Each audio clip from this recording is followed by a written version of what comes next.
Twelfth class का पहला chapter है फिजिक्स का इलेक्ट्रिक चार्ज एंड फील्ड, जिसमें अभी तक आप लोगों ने इलेक्ट्रिक चार्ज पढ़ लिया है। इलेक्ट्रिक चार्ज क्या है ये कंप्लीट हो चुका है। अब हम एक बहुत ही इंटरेस्टिंग टॉपिक पढ़ाने जा रहे हैं जिसका नाम है इलेक्ट्रिक फील्ड। ये बहुत ही इंटरेस्टिंग टॉपिक है, काफी मजेदार टॉपिक है और इसका जो कंसेप्ट है वो आगे भी काम करेगा। ठीक है, तो आज हम स्टार्ट करेंगे इलेक्ट्रिक फील्ड। शायद आप लोगों को अभी तक जो इलेक्ट्रिक चार्जेस के बारे में उसका introduction, conservation of charge, properties of charge, Coulomb's law, electrostatic force between multiple charges, ये सारा जो टॉपिक्स है वो सारा पढ़ चुके हैं। ठीक है, और शायद इन सबों में आप लोगों को कोई दिक्कत नहीं हो। तो चलिए आज हम लोग चलते हैं इलेक्ट्रिक फील्ड की तरफ। इलेक्ट्रिक फील्ड क्या है? बेसिकली इलेक्ट्रिक फील्ड समझने के लिए हम वापस फोर्स पे आते हैं। इलेक्ट्रोस्टैटिक फोर्स क्या, उस पर आते हैं और इलेक्ट्रोस्टैटिक फोर्स से हम रिलेट करते हैं इलेक्ट्रिक फील्ड को। इलेक्ट्रोस्टैटिक फोर्स से रिलेट करते हैं इलेक्ट्रिक फील्ड को। अब मान लिया जाए एक बात और, अभी तक आपने पढ़ा कि दो चार्जेस के बीच, दो स्टैटिक चार्जेस के बीच फोर्स काम करता है। तो स्टैटिक चार्जेस है, जो चार्ज रेस्ट में है उसके बीच एक फोर्स काम करता है जिसे हम लोग इलेक्ट्रोस्टैटिक फोर्स कहते हैं या कूलम्ब फोर्स कहते हैं। ठीक है, वो आपने पढ़ा। अब ये प्रश्न उठता है कि आखिर दोनों के बीच में जो फोर्स काम करता है, दो स्टैटिक चार्ज के बीच जो फोर्स काम करता है वो क्यों काम करता है आखिर? अभी तो आपने तो पढ़ लिया, ठीक है, कि दो स्टैटिक चार्ज है, सपोज किया जाए एक चार्ज यहां है, पॉजिटिव चार्ज है और ये Q1 है, और यहां एक दूसरा चार्ज है जो भी पॉजिटिव चार्ज है वो Q2 है, और इन दोनों के बीच की दूरी R है। क्लियर? तो आपने पढ़ा कि दोनों के बीच का फोर्स जो है वो होगा F बराबर K into Q1 into Q2 by R square. Clear? तो ये इलेक्ट्रोस्टैटिक फोर्स है। स्टैटिक फोर्स क्या है, इलेक्ट्रोस्टैटिक फोर्स क्या है, कूलम्ब फोर्स क्या है, जो ये दो स्टैटिक चार्ज के बीच होता है। अगर चार्ज ये रेस्ट में है और ये भी चार्ज रेस्ट में है तो इन दोनों के बीच जो फोर्स काम करेगा, इन दोनों के बीच जो फोर्स अप्लाई होगा वो होगा K into Q1 into Q2 by R square. अब एक प्रश्न उठता है कि आखिर इन दोनों के बीच फोर्स क्यों काम करेगा? इन दोनों के बीच जो फोर्स है, इलेक्ट्रोस्टैटिक जो फोर्स है वो क्यों क्रिएट करेगा, क्यों आखिर काम कर रहा है? हम ये तो पढ़ चुके हैं कि फोर्स काम करेगा, ठीक है, फोर्स काम करेगा, बट ये सवाल उठता है कि फोर्स क्यों काम करेगा, इसकी क्या रीजन है, इसका क्या कारण है? चलिए इसको समझने के लिए वापस एक कंसेप्ट की ओर आते हैं। चलिए मान लेते हैं कि ये एक पॉजिटिव चार्ज है, पॉजिटिव चार्ज है प्लस Q, और यहां पर एक टेस्ट चार्ज है वो Q0 है। एक बात हमेशा याद रखेंगे कि test charge always positive charge होता है, टेस्ट चार्ज कभी नेगेटिव नहीं होता है, test charge always positive charge ही होता है। तो यहां एक पॉजिटिव चार्ज है और यहां टेस्ट चार्ज है, टेस्ट चार्ज, इसे हम बोलते हैं test charge. Test charge, test charge नाम से ही स्पष्ट है, टेस्ट चार्ज बहुत स्मॉल होता है, वेरी वेरी स्मॉल, बहुत ही स्मॉल होता है ये टेस्ट चार्ज, काफी स्मॉल होता है, और इतना ही स्मॉल होता है जो इसका इफेक्ट, इसका प्रभाव जो है इसके द्वारा जो क्रिएट होता है फील्ड उस पर नहीं पड़ता है, इसलिए बहुत छोटा इसका वैल्यू होता है, इसका मैग्नीट्यूड बहुत कम होता है। अब हम यहां देख रहे हैं कि दो चार्जेस हैं, एक है पॉजिटिव चार्ज और यहां है टेस्ट चार्ज। तो इन दोनों के बीच फोर्स काम करेगा, इन दोनों के बीच फोर्स काम करेगा। अब ये प्रश्न उठता है कि फोर्स किस पर काम करेगा? ये तो समझ गए, ठीक है, दोनों के बीच फोर्स काम करेगा, इन दोनों के बीच फोर्स काम करेगा, ठीक है, बट कौन किस पर फोर्स, किसके कारण किस पर फोर्स काम करेगा? तो अब चूंकि इसका जो वैल्यू है वो बहुत कम है, ये बहुत छोटा है, बहुत छोटा है। एक्चुअली इसको टेस्ट चार्ज के रूप में यूज करते हैं, टेस्ट टेस्ट मतलब एक्सपेरिमेंट के लिए यूज करते हैं, जस्ट हम यूज करते हैं इसको, ठीक है। तो ये तो टेस्ट चार्ज है जो काफी स्मॉल है, इसका वैल्यू बहुत छोटा है। तो अब ये सवाल उठता है कि इन दोनों के बीच जो फोर्स काम करेगा तो क्यों काम करेगा, ये इस पर मारा है। ये तो जान गए, ठीक है, इसके बीच फोर्स काम करेगा, हम समझ रहे हैं, इसके बीच फोर्स काम करेगा जिसका वैल्यू होगा F बराबर K into Q naught by R square, ठीक है, हम समझ गए चीज, इसके बीच फोर्स काम करेगा। बट अब ये हमको समझना है कि इसके बीच फोर्स क्यों काम करेगा और किसके कारण काम करेगा, इस बात को समझना ज्यादा जरूरी है, ठीक है। तो आइए हम एक चीज बता रहे हैं कि एक्चुअली ये जो पॉजिटिव चार्ज है, पॉजिटिव जो चार्ज है प्लस क्यू, इसके चारों तरफ एक फील्ड क्रिएट करता है, इसके चारों तरफ फील्ड क्रिएट करता है, और उस फील्ड में जब हम किसी दूसरे चार्ज को लाते हैं तो उसके फील्ड के कारण उस पर फोर्स क्रिएट करता है।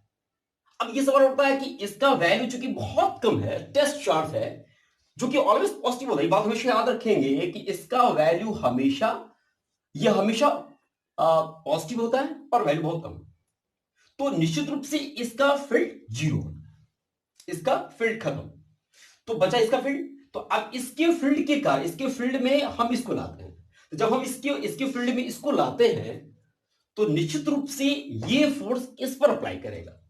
तो जब ये फोर्स इस पर अप्लाई करेगा तो क्यों करेगा, क्योंकि इसके फील्ड में मैंने इसको खींचा, तो जब इसके फील्ड में हम इसको खींचते हैं तो फोर्स इसके कारण लगता है। एक बात मान लेते हैं कि सपोज करें ये जो टेस्ट चार्ज है उसको हम यहां उठा के ले आते हैं, तो निश्चित रूप से इसके बीच में काम करेगा फोर्स, इसके फील्ड के कारण। अब अगर हम इसको उठा के ले आते हैं, यहां ले आते हैं, तो इसके बीच फोर्स काम करेगा। अगर इसको हम यहां ले आते हैं तो इसके बीच फोर्स काम करेगा। अगर हम यहां ले आते हैं तो इसके बीच फोर्स काम करेगा। अगर इस टेस्ट चार्ज को हम यहां ले आते हैं तो इसके बीच फोर्स काम करेगा। अगर हम यहां ले आते हैं तो इसके बीच फोर्स काम करेगा। अब एक और प्रश्न उठता है कि ये जो इसके चारों तरफ जो इलेक्ट्रिक फील्ड है जिसके कारण इस टेस्ट चार्ज पर फोर्स अप्लाई हो रहा है, उस इलेक्ट्रिक फील्ड का डायरेक्शन किधर है? तो निश्चित रूप से इसके बीच फोर्स काम करेगा। तो जैसा हमने देखा कि यहां और यहां ये पॉजिटिव चार्ज है और ये क्यू नॉट है जो टेस्ट चार्ज है, तो इसके बीच जो फोर्स काम करेगा उसका डायरेक्शन ये होगा, ये फोर्स का डायरेक्शन होगा। इसलिए ये फोर्स का डायरेक्शन होगा क्योंकि ये पॉजिटिव है और ये भी पॉजिटिव है, तो इसलिए डायरेक्शन होगा फोर्स की तरफ। एक बात ऑलवेज याद रखेंगे कि इलेक्ट्रिक फील्ड का direction E vector, E vector हमेशा याद रखें कि ई इलेक्ट्रिक फील्ड वेक्टर है, क्योंकि उसका एक डायरेक्शन है, हम इस बारे में बात बताएंगे। तो ये इलेक्ट्रिक फील्ड का डायरेक्शन जो होता है इज ऑलवेज ये ऑलवेज जो है वो डिपेंड करता है फोर्स की डायरेक्शन पर प्लस चार्ज की पॉजिटिव होगा। अर्थात हम ये कह सकते हैं कि इलेक्ट्रिक फील्ड, इसका जो इलेक्ट्रिक फील्ड है वो रेडियली क्या है, रेडियली है आउटवर्ड्स, इसका डायरेक्शन होगा रेडियली आउटवर्ड्स, बाहर की ओर होगा, बाहर की ओर का इसका डायरेक्शन। और उसी प्रकार अगर हम इसी चीज को हम ऐसे समझे, यहां पर अगर पॉजिटिव चार्ज के बदले नेगेटिव चार्ज हो तो इसका डायरेक्शन किधर होगा, अगर नेगेटिव चार्ज हो यहां पर तो इसका डायरेक्शन जो होगा वो होगा इसके तरफ। यहां अगर क्यू नॉट रखें, अगर यहां क्यू नॉट रखें, अगर यहां क्यू नॉट रखें, अगर हम यहां क्यू नॉट रखें, अगर यहां क्यू नॉट रखें, तो इसका डायरेक्शन हो जाएगा इस तरफ हो जाएगा, इसका ये डायरेक्शन हो गया, इसका ये डायरेक्शन हो गया, इसका ये डायरेक्शन। इसका मतलब क्या हुआ कि इलेक्ट्रिक फील्ड का डायरेक्शन जो है, इलेक्ट्रिक फील्ड जो है, ये इलेक्ट्रिक फील्ड का डायरेक्शन जो होगा, इलेक्ट्रिक फील्ड का ई वेक्टर जो होगा वो होगा रेडियली इनवर्ड्स होगा, इसको बोलेंगे रेडियली इनवर्ड्स, इसको हम बोलेंगे रेडियली इनवर्ड्स, ठीक है। तो ये आप समझ गए कि डायरेक्शन किधर होगा, तो डायरेक्शन किधर होगा, अगर पॉजिटिव चार्ज है तो रेडियली आउटवर्ड्स होगा और नेगेटिव चार्ज है तो रेडियली इनवर्ड्स। अब तो अब हम ये जानना चाह रहे थे कि आखिर दोनों के बीच फोर्स क्यों काम कर रहा है। तो हमने ये चीज देखा कि ये जो पॉजिटिव चार्ज है, ठीक है, इस पॉजिटिव चार्ज के चारों तरफ ये जो चार्ज इस टाइप से अब आप ये समझ गए जो फील्ड क्या होता है, इलेक्ट्रिक फील्ड क्या होता है। ये क्लियर हो गया कि हर एक चार्ज, प्रत्येक जो जितने भी चार्ज हैं, है ना, जो भी चार्ज है वो अपनी तरफ एक फील्ड क्रिएट करता है, जिस फील्ड के कारण वो दूसरी चार्ज पर फोर्स लगाता है। तो अब हम वापस आएंगे कि इलेक्ट्रिक फील्ड का डिफिनेशन क्या होता है। इसका जो डिफिनेशन वो क्या है, इलेक्ट्रिक फील्ड का डिफिनेशन क्या है, ठीक है। तो जैसा कि मैंने कहा इलेक्ट्रिक फील्ड आप लोग समझ गए होंगे, शायद क्लियर है, सारा का सारा क्लियर हो गया कंसेप्ट इलेक्ट्रिक फील्ड का। अब हम इसके डिफिनेशन की ओर आते हैं कि इसका डिफिनेशन क्या होगा। तो इलेक्ट्रिक फील्ड का डिफिनेशन है, it is the space around the charge in which any other charge experience a force of attraction और रिपल्सन। यानी वहां फोर्स या तो अट्रैक्शन होगा या रिपल्सिव फोर्स होगा या फिर अट्रैक्टिव फोर्स होगा। अट्रैक्टिव फोर्स कब होगा आप जानते हैं, जब दो अनलाइक चार्ज होगा जो ऑलरेडी आप पढ़ चुके हैं, और रिपल्सिव होगा जब लाइक चार्जेस होंगे। ठीक, चलिए एक बात और आप समझ गए कि इलेक्ट्रिक फील्ड जो भी चार्ज है, हर एक चार्ज, एवरी चार्ज का अपना इलेक्ट्रिक फील्ड होता है। तो हम ये भी कह सकते हैं कि चार्ज, हम ये भी कह सकते हैं कि charge creates it's on field. तो इस तरीके से हमने देख लिया कि इलेक्ट्रिक फील्ड क्या है, इसका कंसेप्ट लगभग क्लियर हो गया हम लोगों का। तो एक बात हमेशा याद रखना है, every charge creates an electric field in the space around itself. इसका मतलब भी समझ गए, क्लियर हो गया कि जैसे ये चार्ज है, पॉजिटिव चार्ज है, तो इसके चारों तरफ जो है वो फील्ड क्रिएट करेगा, इसकी चारों तरफ फील्ड क्रिएट करेगा। और जिस फील्ड में हम दूसरे चार्ज को लाएंगे अगर, तो फिर दोनों के बीच फोर्स काम करेगा। तो ये बात स्पष्ट हो गया कि इलेक्ट्रिक फील्ड क्या है, क्लियर। आप इसे याद रखेंगे हमेशा कि every charge creates an electric field, जितने भी चार्ज हैं। अब एक बार आप एक प्रश्न पूछ सकते हैं कि सर आपने यहां जो कहा कि ये क्यू नॉट जो है पॉजिटिव चार्ज है, तो फिर इसका भी फील्ड होगा, जब इसका फील्ड होगा तो फिर इसका फील्ड, इसका दोनों का फील्ड हो गया।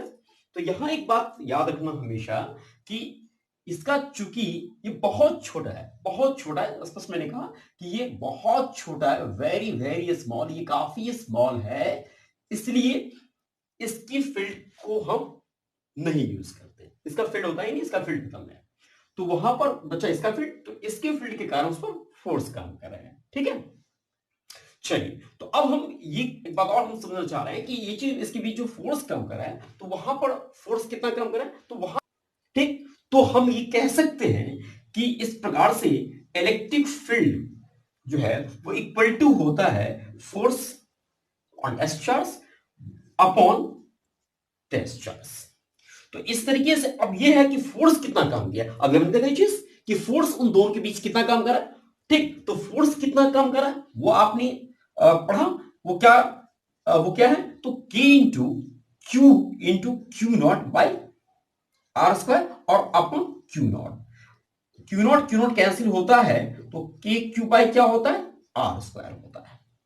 ठीक है, तो इस तरीके से इलेक्ट्रिक फील्ड हम इसे इलेक्ट्रिक फील्ड भी सिंपली कह सकते हैं, लेकिन इससे बेहतर होगा कहना इलेक्ट्रिक फील्ड इंटेंसिटी, क्योंकि ये स्ट्रेंथ है ना, ये जो इलेक्ट्रिक फील्ड का जो स्ट्रेंथ है, उसके स्ट्रेंथ को जिस हम क्वांटिटी से डिस्क्राइब करते हैं उसको कहते हैं इलेक्ट्रिक फील्ड इंटेंसिटी। आप देखेंगे किताब में भी लिखा हुआ है इलेक्ट्रिक फील्ड अलग है, इलेक्ट्रिक फील्ड इंटेंसिटी अलग है।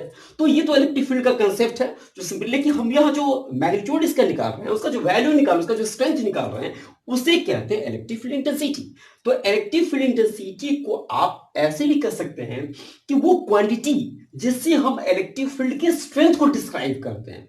तो इलेक्ट्रिक फील्ड का जो स्ट्रेंथ होता है उसको डिस्क्राइब करने के लिए जिस हम क्वांटिटी का यूज करते हैं उसे कहते हैं इलेक्ट्रिक फील्ड इंटेंसिटी। तो हो सकता है कि हम कभी कभार अगर बोल दें इलेक्ट्रिक फील्ड, बट आप ये समझिएगा कि इलेक्ट्रिक फील्ड इंटेंसिटी हम बता रहे हैं। तो electric field intensity equal to हो गया K Q by R square. ये फॉर्मूला हो गया इलेक्ट्रिक फील्ड इंटेंसिटी का, यानी स्ट्रेंथ हो गया इलेक्ट्रिक फील्ड का। क्लियर? ठीक है, चलिए अब इसी चीज को हम अगर डायरेक्शन के साथ लिखे, चूंकि इलेक्ट्रिक फील्ड डायरेक्शन होता है, यह एक वेक्टर क्वांटिटी है, तो अगर हम ऐसे लिखे तो लिखेंगे electric field equal to F vector by Q naught. Clear? जहां पर एफ वेक्टर का ऑलरेडी वैल्यू आप समझ चुके कि एफ क्या है, तो दोनों के बीच का स्टैटिक फोर्स है बाय क्यू नॉट। ये इलेक्ट्रिक फील्ड का फॉर्मूला। ठीक है, चलिए यहां तक हम लोग समझ गए कि इलेक्ट्रिक फील्ड क्या है। ठीक है, उसका कंसेप्ट क्या है, वो है क्या। हम दो जो स्टैटिक चार्ज है उसके बीच फोर्स क्यों काम करता है, क्या रीजन है, और उसको हम समझ गए। इससे पहले हम पढ़ चुके थे कूलम्ब्स फोर्स या स्टैटिक फोर्स। लेकिन ये आज क्लियर हो गया कि आखिर दो स्टैटिक चार्ज के बीच फोर्स क्यों काम करता है, ये भी क्लियर हो गया। ठीक है, उसके बाद उसका जो मैग्नीट्यूड होता है, उसका जो स्ट्रेंथ होता है इलेक्ट्रिक फील्ड का, हाँ, जिससे हम उसके स्ट्रेंथ को जिससे हम इलेक्ट्रिक फील्ड इंटेंसिटी कहते हैं, तो वो भी क्लियर हो गया। चलिए यहां तक क्लियर। अब इसके बाद हम आगे इसका यूनिट्स क्या होता है, इसका डायमेंशन क्या होता है ना, वो चीज पढ़ेंगे नेक्स्ट क्लास में। ठीक है, ओके, नोट कर लीजिएगा आप लोग। ठीक, ओके।